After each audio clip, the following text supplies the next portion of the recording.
ಅನ್ನದಾತರ ಕಡೆ ಎಂದು ಮಂಡ್ಯ ಕಾರ್ಯಕರ್ತೆಯರು ಜನರಲ್ಲಿ ವಿನೂತನವಾಗಿ ಜನಜಾಗೃತಿ ಮೂಡಿಸಿದ್ದಾರೆ.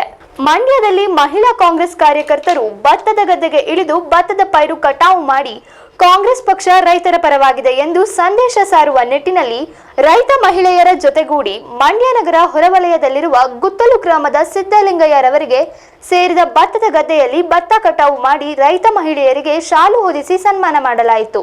ಹಾಗೆಯೇ ಈ ಸಂದರ್ಭದಲ್ಲಿ ಮಂಡ್ಯ ಮಹಿಳಾ ಕಾಂಗ್ರೆಸ್ ಅಧ್ಯಕ್ಷೆ ಅಂಜನಾ ಶ್ರೀಕಾಂತ್, ಜಿಲ್ಲಾಧ್ಯಕ್ಷ ಗಂಗಾಧರ್ ಮತ್ತು ಮಹಿಳಾ ಕಾಂಗ್ರೆಸ್ ಕಾರ್ಯಕರ್ತರು ಈ ಕಾರ್ಯಕ್ರಮದಲ್ಲಿ ಭಾಗಿಯಾಗಿದ್ದರು.